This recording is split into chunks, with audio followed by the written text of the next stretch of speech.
Sa patuloy na paghahatid ng serbisyo publiko ng ating mga kapulisan, isang bayanihan sa pamamagitan ng road clearing operation ang ipinabala sa gitna ng malalakas na pag-ulan sa lalawigan ng Benguet.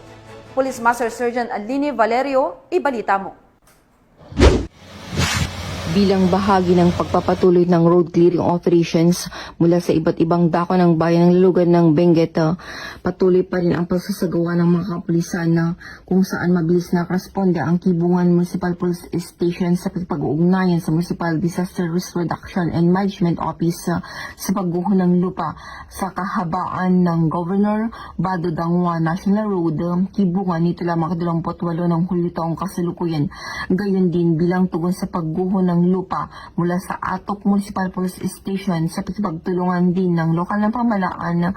at sibilyan na voluntaryo sa isang road clearing operation sa Hanselma Highway ngayong araw. Agad na sinigurado ang mga respondeng tauhan sa lugar, pinamahalaan ang trapiko at siniguro ang kaligtasan ng mga motorista sa kabila ng patuloy na pag-ulan sa oras ng preskon at apektadong bahagi ng kalsada ay nanatiling isang lane passable pa rin.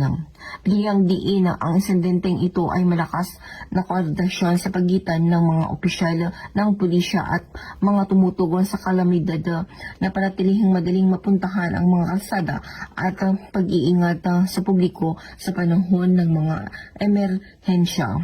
Ang inisyatibo na ito ay malakas na nagbibigay diin ng malakas na pagtulungan sa pagitan ng pulisya at komunidad na nagpapakita sa kanilang hindi natitinag na pangako sa kaligtasan ng publiko lalo na sa mga mapanghamong panahon. Mula dito sa Baguio City, Raymond ng Cordillera, ito ang yung Police News Network Correspondent, Police Master Sergeant Lenny Valerio, alagad ng batas, tagataguyod ng balitang pulis.